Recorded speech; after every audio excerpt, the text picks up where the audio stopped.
আসসালামু আলাইকুম। মির্জা আব্বাস ভাই অসুস্থ এবং সে অসুস্থতার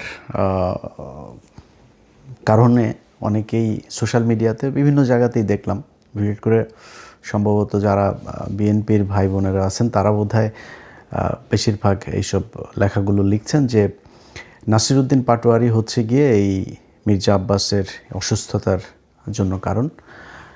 আপনাদেরকে জ্ঞাতার্থে বলে রাখি যে মির্জা আব্বাস 2026 সালের 12ই ফেব্রুয়ারি যে নির্বাচনটা হয়েছে সেই নির্বাচনে উনি জনগণের ভোটে এমপি হন নাই। এটা ভাই আপনারা যারা আওয়ামী লীগের মতো গায়ের জোরে যদি কথা বলেন সেটা অন্য হিসাব, কিন্তু যদি যুক্তি আর বাস্তবতার প্রেক্ষিতে কথা বলেন তাহলে মির্জা আব্বাস যে ফেল করেছে সেটা আপনি নিজেও জানেন। আওয়ামী লীগের অনেক এই দিন একজনের সাথে কথা হচ্ছিল, উনি সম্প্রতি বাংলাদেশ থেকে এসেছেন, আওয়ামী লীগের সমর্থন করেন, বাট সে আবার আমারও পছন্দ করে ইন্ডিয়ার কারণে। তো উনি আমারে বললেন যে বলতেছে ভাই কোন এমপি, ও আচ্ছা রহমত রহমত আলী না রহমতুল্লাহ, যে রহমত আলী বোধহয়, যে বাড্ডার ওই দিকের যেই এমপি ছিল আওয়ামী লীগের, এর বউ নাকি আবার খুব ভালো মানুষ। হ্যাঁ, বউটা সে ভোট দিতে গিয়েছে, পরের দিন দেখে তার বউয়ের ভোটটাও বউ দিতে পারে নাই, ভোট আরেকজন দিয়ে দিয়েছে, মানে ওই রাতের ভোটের, যেটা 2018 সালে।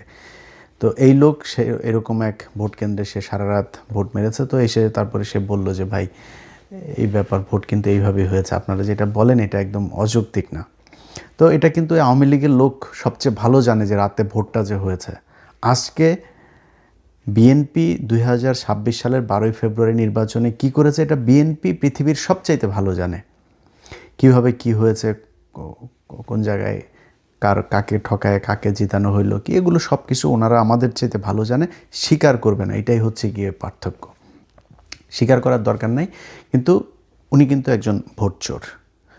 এবং দুনিয়াতে আপনি চুরি বাটপারি শয়তানি সব কিছু করবেন আর আপনি অসুস্থ হইলে সব কিছু মাফ হয়ে যাবে, বিষয়টা এরকম না। বাট আমাদের ভিতরে ওইটুকু মনুষ্যত্ববোধ, মানবতাবোধ, সৌজন্যতাবোধ আছে সেইটুক, যে একজন মানুষ অসুস্থ হয়েছে, মানুষ তো যাই হোক আশরাফুল মাখলুকাত হিসাবে আমি তাকে, তারপরে সে মুসলমান, আমি তাকে ভাই মনে করি, ভাই হিসাবে আল্লাহর কাছে দোয়া চাই আল্লাহ যেন ওনাকে সুস্থ করে দেখ।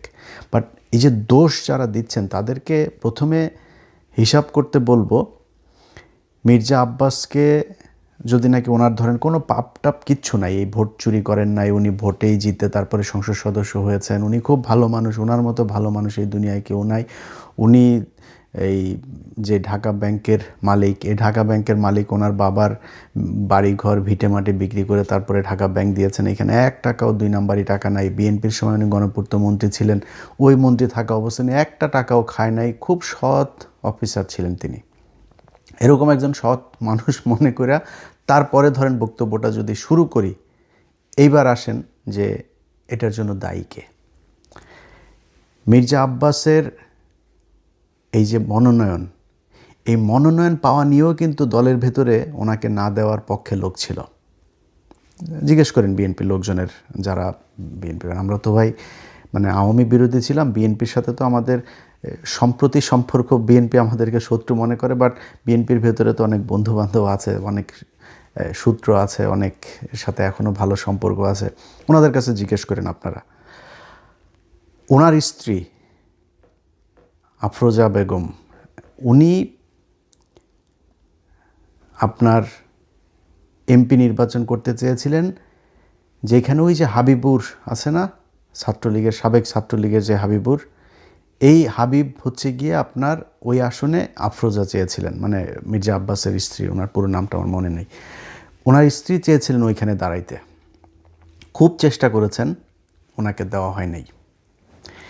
মির্জা আব্বাস এমপি হওয়ার পরে মন্ত্রণালয়ে মানে মন্ত্রিসভা গঠন হইল, সেই মন্ত্রিসভার ওইখানে কি মির্জা আব্বাসকে মন্ত্রণালয়ে দেওয়া হয়েছে?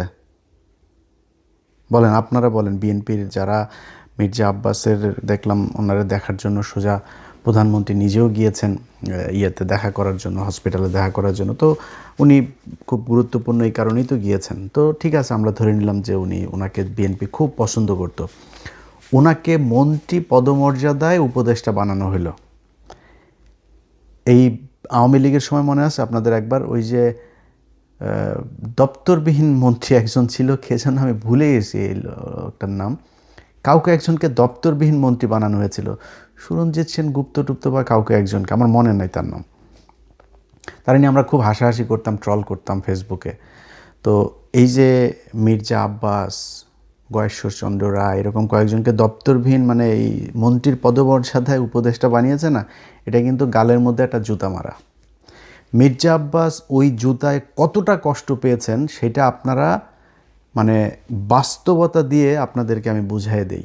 আপনাদের মনে আছে গয়েশ্বরচন্দ্র রায় এই উপদেষ্টা বানানোর পরের দিন একটা বক্তব্য দিয়েছিল, মনে আছে আপনাদের?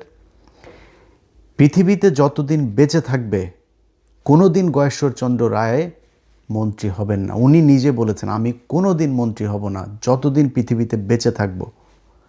কত কষ্ট পেলে তারপরে একজন মানুষ এই কথা বলতে হবে। আপনার কি মনে হয় না মির্জা আব্বাসও ওই একই রকম কষ্ট পেয়েছে? মির্জা আব্বাসও পেয়েছে। অতএব মির্জা আব্বাসের যদি নাকি এই কষ্ট, এই ব্রেনের উপরে যে এই চাপ যদি কেউ দিয়ে থাকে সেটা বিএনপি দিয়েছে, নাসিরউদ্দিন পাটোয়ারি দেয়নি। এখন তারপরও আপনারা ধরেন তর্কের খাতিরে যদি তর্ক করতে যান, নাসিরউদ্দিন পাটোয়ারিকে এখন অনেকেই বলছেন মামলা টামলা করবেন, ওনার বিরুদ্ধে কথাবার্তা বলছেন। নাসিরউদ্দিন পাটোয়ারির জায়গায় যদি নাকি মির্জা আব্বাসকে হারানো হইতো, নাসিরউদ্দিন পাটোয়ারি এখনও পর্যন্ত তো জীবিত আছে, সুস্থ আছে, ওরে পিটাই মেরে ফেলতো বিএনপির লোকজন। মনে আছে আপনাদের? মির্জা আব্বাসের বউ নিজে চলে গিয়েছে আপনার কেন্দ্রে, নিজে কেন্দ্রে গিয়ে, সে ভিডিও দেখেছেন আপনারা? নিজে গিয়া একজন বউ তো, ক্যান্ডিডেটের বউ তো এইভাবে যায় ভোট গণনা করতে পারে না, তাই না? তার এখানে ঢোকারই এখতিয়ার ছিল না, সে সেখানে গিয়েছে, গিয়ে তারপরে সেটা নিয়ে আপনারা সোশ্যাল মিডিয়া, নিউজ, পত্রিকা, টেলিভিশন সব জায়গায় দেখেছেন এই খবর। কেন গিয়েছিলেন? ভোট চুরি করতে গিয়েছেন। আপনি ভোট চোরের বউ, আপনি ভোট চোর। যদি বলেন যে নাসিরউদ্দিন পাটোয়ারির কারণেই সে মারা গিয়েছে, নাসিরউদ্দিন পাটোয়ারির কারণেই সেটা হয়েছে, নাসিরউদ্দিন পাটোয়ারির এইটুক দায়িত্ব নিয়ে নেওয়া উচিত।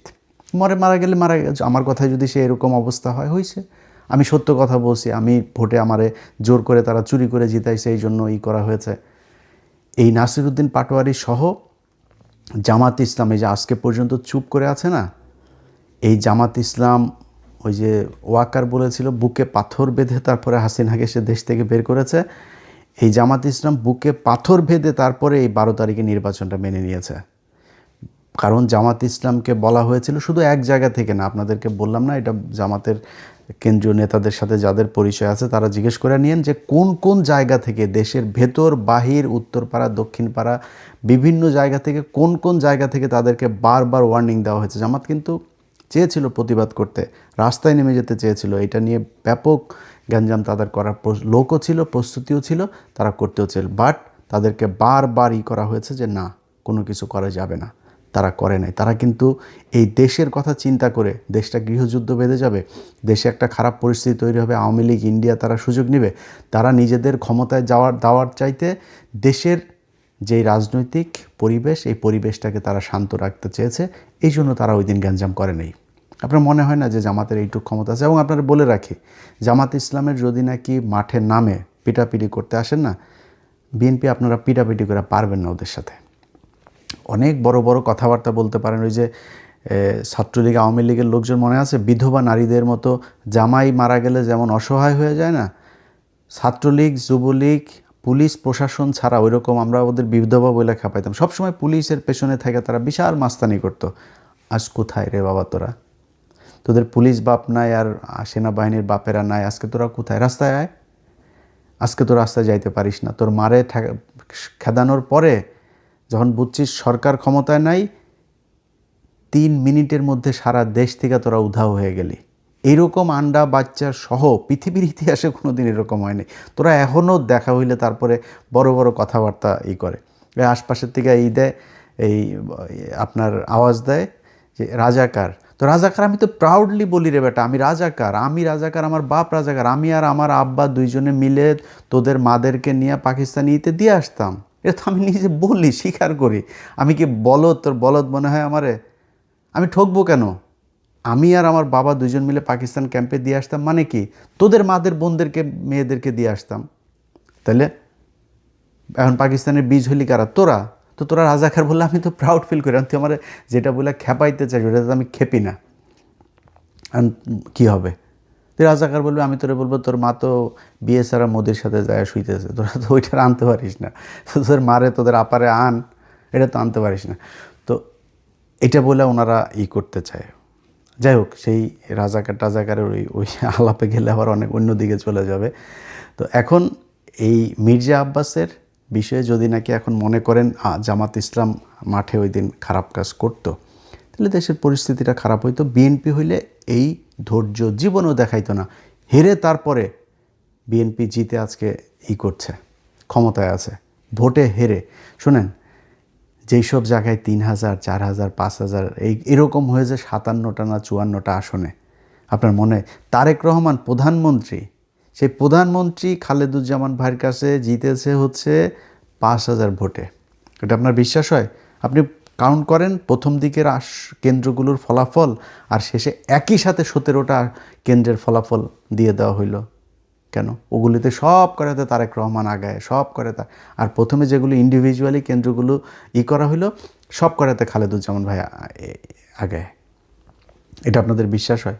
তো কেমনে হয়েছেন, কেমনে ক্ষমতায় গেছেন, সমস্যা নাই, কোনো সমস্যা নেই। তারপরেও তারেক রহমান এখন পর্যন্ত সোফার যা কিছু করছে খারাপ লাগছে না। খালি একটাই অনুরোধ থাকবে, আওয়ামী লীগ আর ইন্ডিয়ারে নিয়ে আসেন। আর কোনো জায়গায় কোনো কিছুতে কোনো আপত্তি নাই, কোনো কষ্ট নাই, কোনো অভিযোগ নাই, কিচ্ছু থাকবে না। শুধু আওয়ামী লীগ আর ইন্ডিয়ার ব্যাপারে আমরা কিন্তু এখনও দেখছি। যদি মনে হয় বা দেখি যে আওয়ামী লীগ এবং ইন্ডিয়াকে আপনারা আবার ফের করতে যাচ্ছেন, তাহলে কিন্তু সেই আওয়ামী লীগের সাথে যেরকম বিদ্রোহ করেছিলাম ওই বিদ্রোহ কিন্তু আবার শুরু হবে। আমরা কিন্তু এখনও দেখছি। এবং এখন পর্যন্ত যেটা বললাম যে এটা আবার বলাতে আবার আমাদের অনেক লোকজন আবার করে, ভাই ইলিয়াস ভাই আপনি বিএনপি ক্ষমতায় আসছে দেখে মনে হয় চামচামি শুরু করলেন বিএনপির পক্ষে। ভাই এই পরীক্ষা গত 10 বছর ধরে দিচ্ছি, এটা নতুন করে পরীক্ষা দেন, সামনেও দেখবেন। তারেক রহমান যদি ইন্ডিয়ার কাছে যদি বিক্রি না হয় আমার কোনো সমস্যা নেই। তবে সামনে নির্বাচনে গেলে আবারও দাঁড়িপাল্লার পক্ষেই ভোট চাবো, এটা আপনাদের আগেই বলে রাখি। কারণ বিএনপির চাইতে জামাতকে যদি আপনি আমার কম্পেয়ার করতে বলেন, তাহলে আমার কাছে মনে হয় জামাতের লোকজন বেশি অনেস্ট। জামাতের লোকজনের চিন্তা ভাবনা, আমি একজন মুসলমান হিসেবে তাদের যেই চিন্তা ভাবনা পলিসি সেগুলো আমি পছন্দ করি, সেই কারণে আমি তাদের পক্ষেই করব। বাট একদম বিএনপির বিরুদ্ধে কোনো তর্ক বিতর্ক, বিএনপির বিরুদ্ধে একদম ঢালাওভাবে এগুলো আমরা করব না যদি ইন্ডিয়ার বিরুদ্ধে। বাট যদি যায়, আমারে যদি ভাই মাথার মধ্যে আপনি পিস্তলও ধরেন, কোনো লাভ হবে না। আমি এটারে একদম আমার জীবন থাকতে সর্বোচ্চ এটার বিরুদ্ধে আমি যুদ্ধ করে যাব। তো এখন ধরেন এই মির্জা আব্বাসের বিষয়টা দিয়ে শেষ করি, যে মির্জা আব্বাস ভাইয়ের মতো যারা যারা এখন রাজনীতিবিদ আছেন, এই মির্জা আব্বাস ভাইদের মতো মানে তারা যদি নাকি দুনিয়ায় থাকা অবস্থায় বা সুস্থ থাকা অবস্থায় যদি আকাম কুকাম করেন আর অসুস্থ হবেন আর মারা যাওয়ার পরে আপনাদের নিয়ে দুনিয়ার সবাই ভালো কথা বলবে, এই আশাটা করেন না। এটা আপনাদের আগেই বলে রাখলাম। মির্জা আব্বাসের প্রতি আমার মানে আমি তো মির্জা আব্বাসের চাইতে অনেক ছোট, তারপরেও তার প্রতি আমি খুব জানাইতে পারতাম। একটা ছোট্ট বিষয় আপনাদের সাথে শেয়ার করি। মির্জা আব্বাসকে আমি একটা প্রথম আগে শুরুটা বলি। মির্জা আব্বাস কোনো এক ব্যক্তি তার বিরুদ্ধে কথা বলেছে, তাকে গালাগালি করেছে। সেই গালাগালির প্রেক্ষিতে সে আবার সেই ব্যক্তির নাম ধরে গালাগালি করেছে এবং সে আমাদেরকেও ইন্ডিকেট করেছে ফ্রান্স, আমেরিকা থেকে। তো এগুলো করে তারপরেই করেছে। তো দাদা তার বিরুদ্ধে আবার তাকে নিয়ে একটা ভিডিও করেছে বা ফেসবুকে সম্ভবত পোস্ট করেছিল, কিছু একটা হবে। তো এটার পরে আমারে ফোন করলো হচ্ছে ওই যে বাড্ডার কায়ুম ভাই, যিনি নাহিদের কাছে যিনি হেরেছেন। তো কায়ুম ভাইয়ের সাথে আমার আবার খুব ভালো সম্পর্ক অনেক আগে থেকে। তো কায়ুম ভাই আমার বললো, ইলিয়াস ভাই আপনি এক কাজ করেন, একটু দাদার সাথে মির্জা আব্বাসটা একটু মিলাই দেন। তো আমি তারে বললাম যে আসলে দাদা তো একটু একরোখা মানুষ, তো তো আমার তো ওনার কাছ থেকে জানতে হবে যে উনি আসলে মির্জা আব্বাসের সাথে কথা বলবে কিনা, যেহেতু মির্জা আব্বাস আগে দাদাকে বাজে কথা বলেছে। তো দাদারে ফোন দিয়ে জিজ্ঞেস করলাম, দাদা বললো যে ঠিক আছে, ওকে, ভালো নেই। তো সাথে সাথেই আমারে আবার আমি কায়ুম ভাইয়ের জানানোর সাথে সাথে কায়ুম ভাই আবার মির্জা আব্বাসের সাথে আমার কনফারেন্সে নিয়ে গেল, নিয়ে তারপরে মির্জা আব্বাস ভাই তখন কক্সবাজারে, এটা কিন্তু আজ থেকে আরও প্রায় ধরেন 6 মাস আগের ঘটনা। তো মির্জা আব্বাস ভাই কক্সবাজার, মির্জা আব্বাস বললো যে ইলিয়াস আমি করবো না, ঢাকায় আসি, ঢাকায় গিয়ে তারপরে আমি এটা নিয়ে বসবো না। তা ঠিক আছে, আমার তো আর এখানে আমি মিডল ম্যান হিসাবে কাজ করেছি। এরপরে সে আর আমার সাথেও কায়ুম ভাইও আর কিছু বলে নাই, সেও আমার কিছু বলে। এর মাঝখানে দেখি আবার ফের সে ঢালাওভাবে আমাদেরকে নিয়ে বাজে কথাবার্তা বলা শুরু করলো। তারপরে আমি আমার মতো ছিলাম। বাংলা এডিশন যেদিন উদ্বোধন হয়, সরি দেখেন এটা, হ্যাঁ এটা 6 মাস না, আরও অনেক আগে, অর্থাৎ বাংলা এডিশন উদ্বোধন হয়েছে জুলাইয়েরও আরও ধরেন মাসখানেক আগের ঘটনা এটা। সো প্রায় 8-9 মাস হয়ে গিয়েছে। তো জুলাইয়ের ওই প্রোগ্রামের জন্য আমি মির্জা আব্বাস ভাইরে আমার অফিসের একজন ফোন দিয়ে বললো যে ভাই এই ব্যাপার, আমার বাংলা এডিশন উদ্বোধনে আপনাকে একটু দাওয়াত দিতে বলেছে, আমি কার্ডটা কোথায় দিয়ে আসবো। সে খুব বাজে একটা কথা বলেছে। কি বাজে কথা ওইটা আর সোশ্যাল মিডিয়াতে বললাম না, বাট খুব বাজে একটা কথা বলেছে। এবং এই যে মানুষটা আমার নিয়ে বললো, আমি বললাম যেটা যে ওনার চাইতে আমার রক্ত কিন্তু কম গরম না। হ্যাঁ, আমি কিন্তু যদি নাকি আমি কোথাও যদি নাকি আমার মনে হয় যে আমার মাথা যদি ঠিক কন্ট্রোল করতে না পারি, ও আমার চাইতে কত শক্তিশালী আমি দেখি না। আমি কিন্তু মানে সর্বোচ্চ আমার শরীরে যেটুকু আছে ওইটুকু আমি কাজে লাগাই। তো ওনার চাইতে আমার রক্ত কম গরম না, বাট আমি কিন্তু ওনার এই খারাপ সময়ে আমি এটা ওনাকে খুব সম্মান দিয়ে কথা বলছি এবং আল্লাহর কাছে দোয়াও করছি যে আল্লাহ যেন ওনাকে সুস্থ করে দেন। কিন্তু রাজনীতিবিদদেরকে বলবো, ভাই চুরি করবেন, চোট্টামি করবেন, মাগিবাজি করবেন, দুর্নীতি করবেন, দেশের বিরুদ্ধে কাজ করবেন, সব আকাম কুকাম করবেন, এরপরে মরার সময় আপনারা কেউ খারাপ কথা বলতে পারবে না, মরার পরে আপনারা নিয়ে কেউ খারাপ কথা বলতে পারবে না। এই প্রত্যাশাটা করা বন্ধ করে দিয়েন। যারা মরার পরেও এই যে দেখেন না, আপনার ওই যে নিয়ে যায়, শহীদ মিনারে নিয়ে যায়, শহীদ মিনারে নিয়ে তারপরে ফুল দেয়, সারা দেশের মানুষ গিয়া, তারপরে হাজার হাজার মানুষ গিয়া ফুল দেয়। ওই ফুল যার কপালে আছে, যেই কয়জনের কপালে এই ফুল জুটেছে, সব কয়টা মনে করবেন যে জুতা খেয়েছে। কথাটা শুনতে খুব খারাপ লাগলো, একজন মুসলমান হিসেবে বললাম, কোনো মুসলমান যদি এই শহীদ মিনারে গিয়া বিভিন্ন জায়গায় ফুল টুল এগুলো নেয় না, এই মৃত্যুর পরে যার হয়েছে ওরে মনে করবেন ওর জীবনের অনেক পাপ আছে, এই পাপের শাস্তি কিছুটা এখানে দুনিয়ায় হচ্ছে। যে আল্লাহ যাকে পছন্দ করেন ওরে আল্লাহ শহীদ মিনারে এই ফুল নেওয়ায় না। আপনাদের মনে আছে কবি আল মাহমুদের কথা মনে আছে? আল মাহমুদ ভাই কিন্তু একজন মানে আমার দেখা একজন সবচেয়ে মানে শ্রেষ্ঠ মানুষদের মধ্যে বাংলাদেশের একজন উনি। পিয়াস করিমের কথা মনে আছে? 2 জনের একজনকেও এই ছাত্রলীগ, আওয়ামী লীগ এরা শহীদ মিনারে নিতে দেয়নি। এর ফয়সালা আল্লাহ ওই উপর থেকে করেছেন, এটা দুনিয়ায় কেউ ফয়সালা করে না। আল্লাহ ওনারে এই শাস্তি দিতে চায় নাই, এই অপমান করতে চায় না, এই জন্য ওরে শহীদ মিনারে নেয় নাই। আল্লাহ পছন্দ করেছেন তাই শহীদ মিনারে নেয় নাই।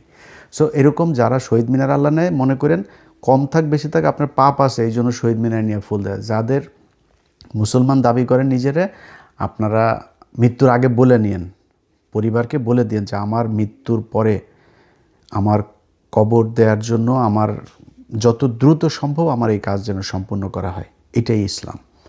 বদরের যুদ্ধে, উহুদের যুদ্ধে, এগুলো যারা সৌদি টদিতে গিয়েছেন তারা গিয়ে নিজের চোখে দেখেছেন। আমি আল্লাহ যেন দেখান, এখনও চোখে দেখি নাই। বাট ওইখানে যেখানে মারা গিয়েছেন আপনাদের চাইতে আমাদের চাইতে আমরা মানে পায়ের ময়লাও না ভাই সেই সাহাবীদের। বদরের যুদ্ধে যারা মারা গিয়েছে, উহুদের যুদ্ধে যারা পৃথিবীর সবচেয়ে সম্মানিত শহীদ বদরের যুদ্ধের এরা, যেখানে মারা গিয়েছে এদের চাইতে আমাদের মায়া মমতা কম ছিল পরিবারের কাছে পর্যন্ত নিয়ে আসে নাই, ওইখানেই কবর দিয়ে দিয়েছে সাথে সাথে। সো যত দ্রুত সম্ভব কবর দিয়ে দেওয়া উচিত, এটাই। কিন্তু আমাদের দেশের সমস্যা হলো সব সারা জীবন করবে চুরি, ওনারে মৃত্যুর পরে ফুল দিতে হবে, আর উনি সারা জীবন ওনারে ভালো বলতে হবে, ওনারে নিয়ে খারাপ কোনো কিছু কেউ বলতে পারেন। ভাই আপনার সমালোচনা করবেই। ধরেন মির্জা আব্বাসে চান্দা আব্বাস বলতো, মির্জা আব্বাস যেই সংসদীয় আসনে পাশ করেছে বা নির্বাচন করছে, ওই সংসদীয় আসনের সম্পূর্ণ দায়িত্ব তার। মৌচাক মার্কেটের সামনে ভুয়া ফুটপাতে এই বসা, এখানে চাঁদাবাজি হয় না, এখানে গাড়িতে চাঁদাবাজি হয় না। মির্জা আব্বাস একসময় এই যাত্রাবাড়িতে করতো না, শ্রমিক ইউনিয়নের ছিল না। মির্জা আব্বাসের এই বিশাল সম্পত্তির এসব হিসাব মির্জা আব্বাস দিতে পারবে? আল্লাহ মাফ করে দিক মির্জা আব্বাসকে। মির্জা আব্বাস ভাই, আমি সারা জীবন সত্যি কথা বলতে যদি আমার বলেন, আমি ওনারে বিশাল খারাপ কোনো কিছু, মানে মানুষ হিসাবে আমার সাথে এমন কোনো কিছু চোখে পড়ে নাই। বাট আল্লাহ জানেন, আল্লাহ সেটার বিচার করবেন।